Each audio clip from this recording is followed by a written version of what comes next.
Willow Glen was a suburb that prided itself on order. A manufactured serenity kept in check by its homeowners association, the lines of manicured boxwoods, and the tacit rule that nothing ever happened unexpectedly. Each morning unfolded with certainty, as newspaper deliveries dropped neatly on porches and garage doors glided open on their clockwork timers.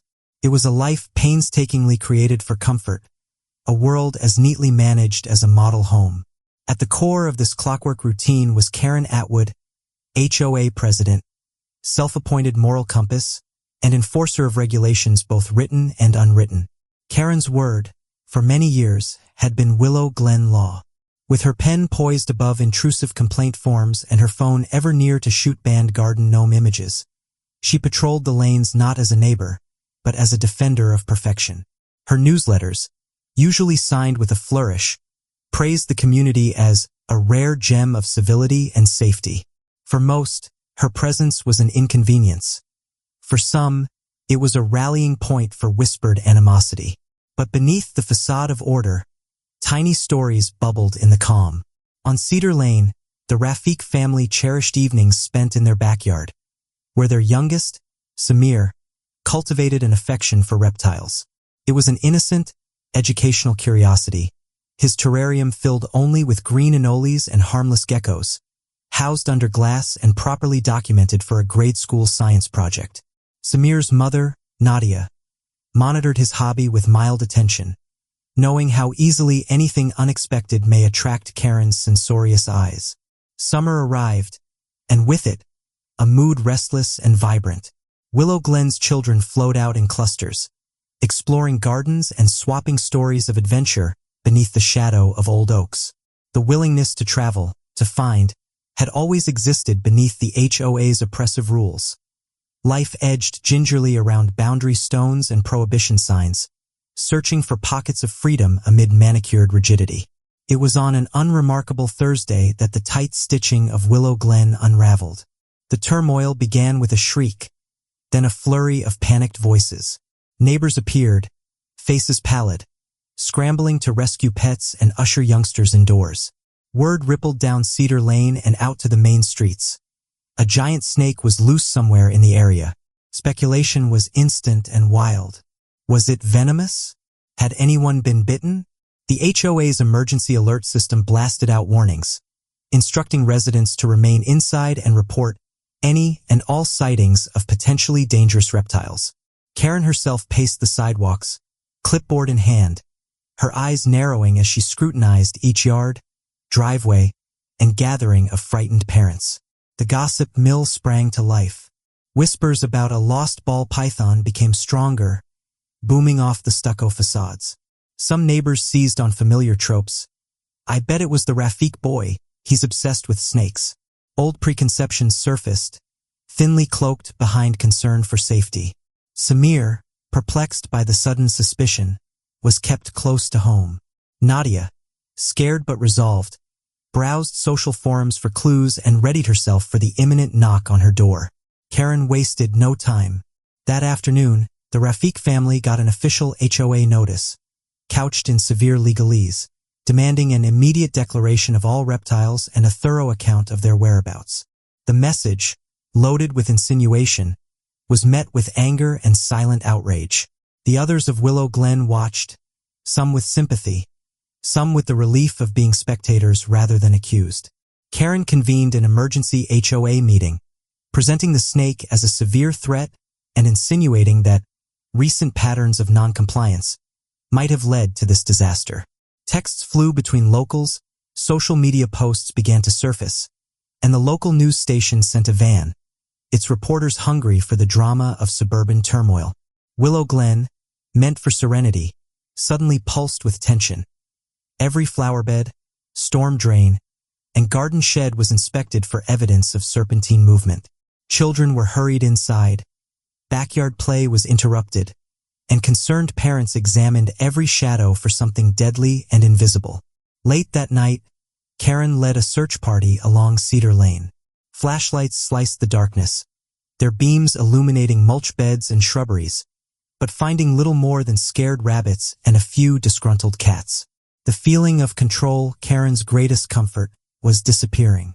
Yet she stuck to the narrative. If order was upset, someone had to be accountable, and in her opinion, the answer was apparent. Inside the Rafiq home, dinner was silent, weighed down by fear and injustice. Samir's collection was checked and rechecked, each harmless lizard present and accounted for. Nadia filed an official letter to the HOA, offering evidence of their pet's innocence and seeking a stop to the spread of false stories. But the flood of mistrust flowed on. As daylight came over the neighborhood, elements of the truth began to surface, not in confession, but via technology. Willow Glen relied on a system of security cameras, many added at Karen's insistence to ensure safety against unwelcome wildlife. Quietly, a neighbor began to watch their backyard footage, curious what might have slithered past while the world was frightened. The digital I never forgot, even when biases blurred living sight. What emerged on the screen that next morning would upend Karen's charges, uncover a secret buried beneath years of rules, and turn the momentum of power upside down. The atmosphere was set for conflict, for revelation, and for the rumbling approach of a truth too huge for even the HOA president to manage. The next chapter would see tapes reviewed, alliances forged, and the first cracks show in the authority Karen considered indestructible. Dawn broke over Willow Glen with a restlessness that clung to every hedgerow, tighter than the professionally groomed grass. By daybreak, Cedar Lane was alive with supposition, distrust pulling shutters and hardening once easy smiles. The Rafiq family sat together at their kitchen table. Samir still in pajamas, eyes red from a night of restless terror, his mother holding a mug of lukewarm tea. Their environment, once formed by gentle sunsets and the gentle glide of lizards behind glass, now pulsed with the danger of neighborly accusation. Across the street, Karen Atwood was already on the move. Laptop open, she pored over a list of recent infractions, her mind racing with tales. The pleasure of order had soured. For the first time, her control attracted not reverence but wariness. Still, she pressed forward, email inbox open, a series of reminders to board members, and a calendar full with Zoom calls, all bristling with the language of disaster. Her allegation echoed through the association.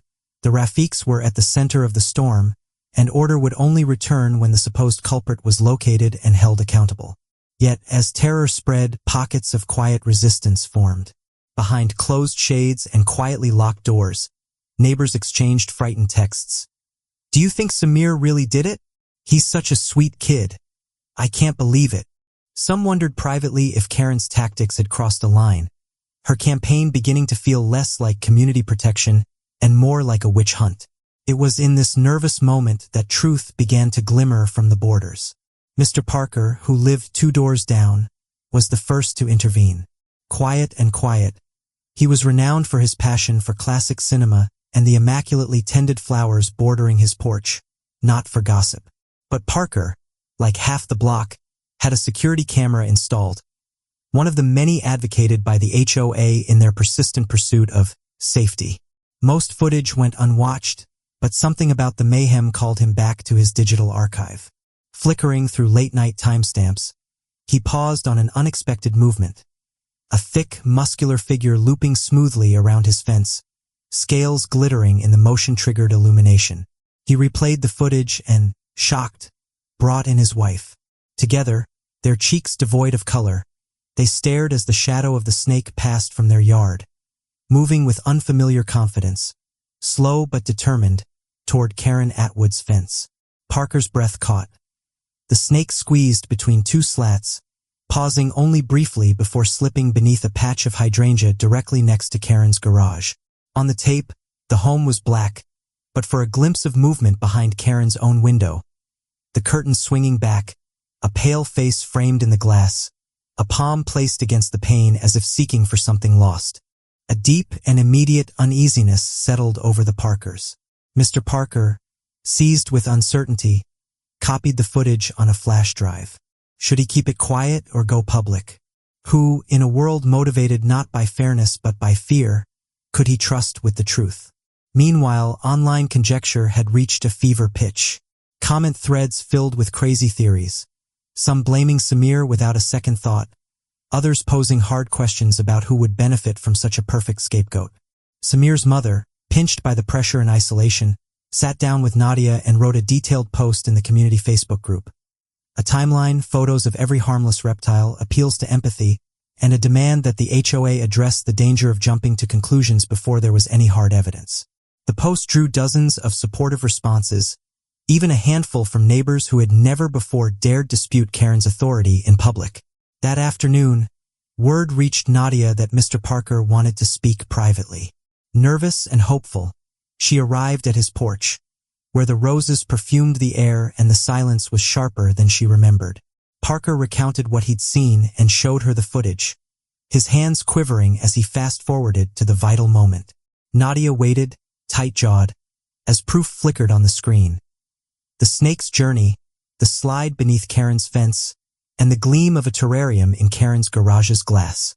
It was irrefutable, clear evidence that the panic, suspicion, and blame had been directed in the wrong direction all along. Word of the footage began to trickle through the block. Parker, resolved to do right, obtained Nadia's permission to share it with others and, ultimately, with the HOA itself. But the Rafiqs hesitated. Would the truth ultimately bring peace, or would it ignite Karen's wrath? Samir, hearing the news, buried his face in his mother's side, a combination of relief and furious wrath simmering beneath his skin.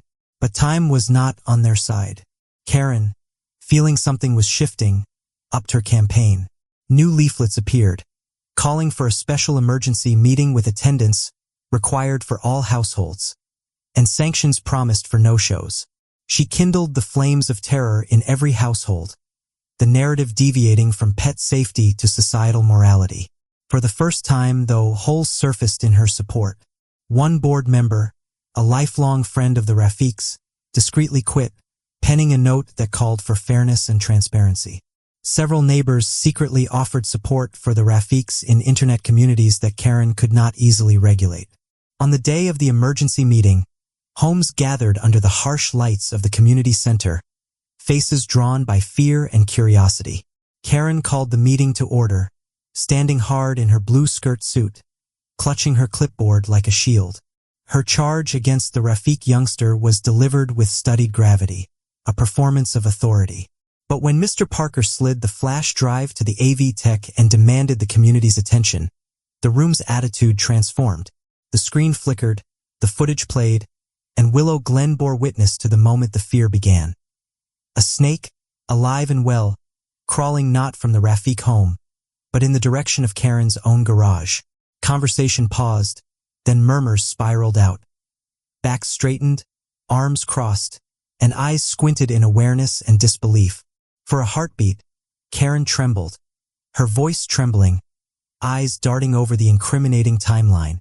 The mansion that had always signified order was now the residence at the center of turmoil. The story was changing, control slipping, her strength uncoiling in direct proportion to the snake that had gotten free. The community, previously united behind Karen's leadership, now turned toward uncomfortable questions. What was Karen hiding? How far did her hypocrisy run? The Rafiqs were ultimately exonerated, but the truth had only begun to unravel. Willow Glen's most rigorous order was about to be tested by scandal, exposure, and an internet hungry to devour every detail.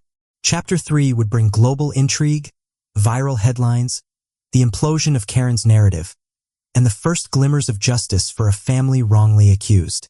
News of the meeting, and more importantly the glaring footage, spread across Willow Glen with the pace of a wildfire. By midday the day following, phones buzzed uncontrollably, neighbors texting, calling, and sharing portions of the tragic recording. The local Facebook group blazed with criticism. At first, there was disbelief, then a mix of vindication, indignation, and near euphoric relief as confirmation broke the story Karen had cultivated for so long. 4 years, Karen Atwood's word had ruled Supreme Court style in Willow Glen, her rulings frequently fast, her criticisms rarely contested. But the security footage supplied what gossip and supposition never could: objective, inarguable proof. The snake, large, healthy, moving with silent familiarity, had emerged not from some eccentric kid's pastime, but from Karen's own fenced-in area. Even more incriminating, attentive neighbors pieced together recent delivery slips. A parcel from an online reptile company addressed to Karen Atwood, stamped live animal, handle with care, had been signed for only days before the release. In every part of the neighborhood, perspectives evolved. Friends who had doubted Samir Rafiq or spoken about the snake family now found themselves staring at images of the innocuous geckos and gently apologizing. Their shame keen, their loyalty disturbed. At school, Samir's isolation lifted. Classmates circled him, some shy and sorry, others enthralled by his lizards now recast as proof of innocence. Vulnerability gave way to a calm dignity, yet trust would take longer to repair. As for the Rafiqs, their feelings ran the spectrum, from tired relief to indignation at having been so wrongly targeted. Nadia found herself taking calls and visits from parents, clergy, and even HOA board members wanting to express sorrow and curiosity. Neighbor after neighbor dropped over with baked goods, hand-drawn cards, and uncomfortable, honest words of comfort. In a move Maddie could have liked from her own outside-the-box initiatives, Samir began organizing short, Meet the Geckos sessions for the youngest youngsters, restoring both his personal confidence and the community's sense of connection. The backyard, temporarily a site of terror, was filled with joy and wonder once more. Meanwhile, Karen's quiet was deafening. For a day, her curtains stayed drawn and her automobile untouched. Then, a letter, unsigned but definitely hers, appeared on the community bulletin board, attempting to transfer blame to malicious rumor spreading and a reported technical glitch with her security system. But the neighborhood, united now by shared scrutiny, was having none of it. Social media posts frog-marched her tale back into the shadows. Instead, the truth found a much greater platform. Word of the affair raced to the local press, swiftly picked up by bigger outlets hungry for stories of suburban drama and power gone bad. HOA president blames boy for snake she hid, read one headline. Another, neighborhood cam outs Karen as serpent's real owner. The surveillance film, shared by a resident in the midst of the discussion, racked up hundreds of thousands of views overnight. TikTok, Instagram, and neighborhood apps lit up with jokes, remixes, and theatrical retellings of the narrative. Videos blended together Karen's righteous statements with the undeniable moment the snake slipped beneath her own hydrangeas. Overlays of news anchors and true crime narrators made it impossible for the facts to be manipulated. National opinion weighed in. Interviews with legal experts, empathy campaigners, and even celebrity reptile handlers flooded talk shows. The episode generated a tidal wave of debate about HOA accountability, the pitfalls of uncontrolled authority, and the consequences of assumption in tight-knit communities. Willow Glen's narrative was broadcast everywhere from breakfast television to late-night monologues, every recounting a nail in the coffin for Karen's control. The HOA, once a refuge for Karen and her allies, fractured in public. Board members, many of whom had merely gone along out of fear or sloth, began quitting or pushing for a vote to oust her as president. New bylaws were swiftly developed, requiring all allegations to be evidence-backed, all disciplinary hearings to be public, and all board acts documented for transparency. Hard lessons learned in front of a watching worldwide audience. The group was no longer a silent, submissive multitude, but a collection of neighbors finding that authority undisturbed was authority rapidly perverted. Karen's personal life took a public hammering. Anonymous tipsters uncovered images of her with the snake, chuckling privately at a reptile expo months ago. Former friends and those who'd felt burned by her over the years flooded comment sections with stories of overreach, secret vendettas, and years of micromanagement. Where previously she'd stood as the figurehead of Willow Glen's claimed serenity, she now became a cautionary meme, a living tale about the slow boiling of power and the inevitability of its unraveling. The society, frightened but revitalized, found itself at a period of reckoning. The Rafiqs were offered more than apologies. There were unofficial votes to make Nadia an advisor on future HOA openness, and the school invited her and Samir to lead educational lessons on reptiles and responsibility. Relief combined with hope. Perhaps, from nasty accusation and viral pandemonium, something stronger may flower. Willow Glen, no longer so tightly wound, hushed its lawnmowers, and waved from porch to porch as old divides eased. Yet, even as order began to return, the question hovered. How would Karen react now that her dominance was crumbling? Would she retreat, or would her clutch just tighten? One thing was certain. Willow Glen was ready for accountability, and the cameras that had once been erected to police inhabitants now witnessed the slow but certain metamorphosis of the neighborhood's character. The dust from Karen's disclosure had not yet begun to settle before Willow Glen's HOA was propelled into a chain reaction of ramifications, arguments, and unlikely awakenings. The security film became a point of reference not just for those who lived behind the neighborhood's maple-lined streets, but for audiences far beyond, who clung to the viral narrative as both entertainment and a cautionary tale. For the Rafiqs, the days immediately following the meeting were a whiplash of gratitude and tension. The public exoneration gave a form of vindication but also unleashed a deluge of media attention. Nadia's phone buzzed with demands for interviews, invitations to podcasts, and calls for statements. Neighborhood parents, once distant, now clamored over invitations to Samir's reptile talks and posted glowing testimonies about his character online. Yet there was exhaustion in visibility, a fatigue from continuously having to explain, forgive, and weather new rounds of attention. Samir retreated into his studies and his terrarium, wanting the tranquility formerly found in silent observation. Gradually, however, something amazing began to manifest. A new attitude of openness took root. Neighbors looked inside, assessing their own preconceptions and regrets. Some gathered in small groups to address bias, trust, and how to heal what had been uncovered by the scandal. Nadia and Samir became central protagonists not by choice but by necessity, the unlikely icons of a more vulnerable, more honest Willow Glen. Meanwhile, Karen conducted her own fierce fight. Determined not to be ousted fully from power, she made the desperate choice to file suit against what she described as defamation by intentional misrepresentation and malicious abuse of surveillance. Her legal filings targeted the Parkers, the Rafiqs, and even the HOA itself, a convoluted web of accusations framing herself as the aggrieved party, wronged by supposed orchestrated humiliation. The lawsuits were met by bored magistrates and grumbling neighbors. The evidence was unassailable. The footage, paired with digital receipts and witness testimony, withstood every judicial challenge. As Karen's motions were dismissed one by one, she found herself abandoned by her former allies. A vote to remove her as president passed with a majority so overwhelming that even her oldest confidants, sensing the wind, jumped ship. In community forums, a new wave of leadership formed, not vindictive but realistic, devoted to making structural changes so that nothing like this could happen again. The HOA, once an instrument of control, now underwent open-heart surgery.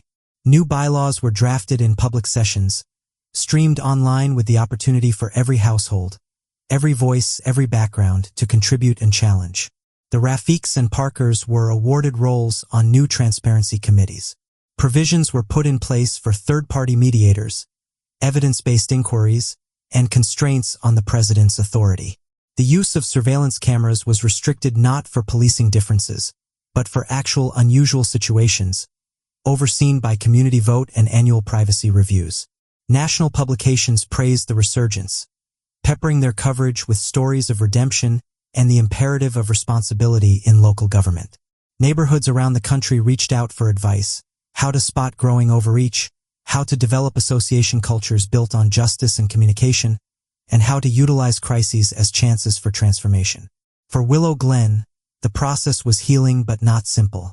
Trust took time to reestablish, especially for the families harmed most by the public spectacle. There were awkward pauses at the mailbox and cautious chats at cookouts. Yet tiny gestures, a neighbor raking leaves for the Rafiqs, adolescents offering to help with pet care, senior neighbors joining Samir's backyard reptile sanctuary cleanup, began to soft-stitch a new social contract. Karen, once the primary point of attention, now sank into the background, her energy expended, her shields crumbled. She withdrew from public life, her home getting silent and unadorned, the procession of complaint slips and pointed glances now a distant memory. There were whispers of her remorse, but the community had switched its focus elsewhere, to nourishing what was new, preferring forward momentum over lingering bitterness. With the neighborhood's essence unbound from her rule, spontaneous gatherings blossomed. The Rafiqs hosted a block party, ostensibly for Samir's birthday, but in actuality for everyone. Mats were rolled out, lemonade was served, and laughter and music flowed well after dusk. The kids played late into the night, families spoke beneath string lights, and for the first time in years, Willow Glen felt like a live, breathing community rather than an address governed by fear. The story was not only about downfall but also about what came after. The building of systems that could withstand small disasters, the reckoning with old wounds, the celebration of difference, and the recognition, at last, that strength does not come from control but from the shared commitment to truth. As the block party drew to a close, and neighbors exchanged numbers instead of complaints, everyone recognized they were living in a moment of rare shift. The last chapter would illustrate just how those lessons would crystallize. What impact the scandal would leave, not for Karen alone, but for every family, every corner, every snake-shaped shadow that would ever cross Willow Glen again. The weeks after Willow Glen's reckoning brought a subtle shift in the fabric of daily life. The sun rose over yards washed clean by spring rains, and the hum of neighbors greeting one another in the morning conveyed a fresh sincerity, a friendliness restored in the wake of suffering and harsh lessons learned. The drama over Karen's hidden snake, once a cause of instability, now echoed as a cautionary tale and a spark for reform. In this new era, the Rafiqs managed their role as reluctant heroes. Gratitude poured in from around the block and beyond. Samir's backyard reptile sanctuary became a modest monument to perseverance, visited by children and parents looking not only to learn about geckos but to recall what had happened, to restitch a damaged trust. Nadia, though proud of her kid and the community's progress, remained skeptical. Every gesture of reconciliation was meaningful. A platter of cookies here, a new conversation there, but old wounds lingered. Her family's forgiveness, however, was never only offered. It was modeled. They welcomed people with transparency and calm, a kind of open-heartedness that comes from experiencing firsthand the penalties of misjudgment. The neighborhood reflected, too. Formal HOA meetings, once areas of tension and power plays, were now open forums, defined by empathy, candor, and even lightness. New committees grew, tasked with maintaining transparency and investigating any issue with care and collaborative oversight. Security cameras were no longer feared. They were community property, governed by vote and explicit protocols, a tool for safety rather than suspicion. The shadow of dominance that Karen had cast over Willow Glen was scattered, replaced by shared purpose and humility.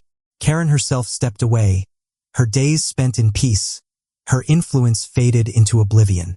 Rumors of regret and of attempts to apologize flowed quietly through social circles, sometimes believed, sometimes dismissed.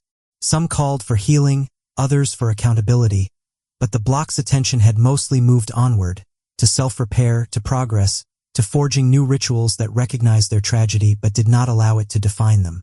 Willow Glen's story reached far. News sources finished up their coverage with lessons gleaned.